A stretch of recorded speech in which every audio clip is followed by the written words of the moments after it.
ছুটে চলে আসলাম মাটির চুলাতে, কারণ গ্যাস শেষ হয়ে গেছে রান্না করতে করতে হঠাৎ করে। তাই তো সুন্দর করে চুলাটা লেপে নিলাম।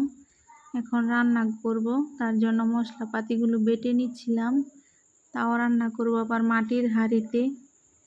হাঁড়িটা বসিয়ে রেখেছি ধুয়ে পরিষ্কার করে। এখানে মাংসগুলো আছে, এগুলো পরিষ্কার করে নিব। এখানে জিরা, আদা, রসুন বেটে দিয়ে দিলাম, সাথে পেঁয়াজ ছিল।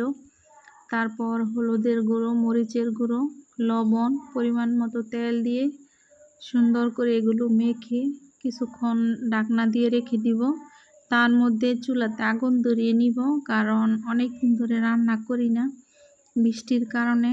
তার জন্য চুলাটা বেশি ধরবে না, অনেকক্ষণ চুলায় জাল ধরিয়ে তারপর রান্নাটা বসাতে হবে।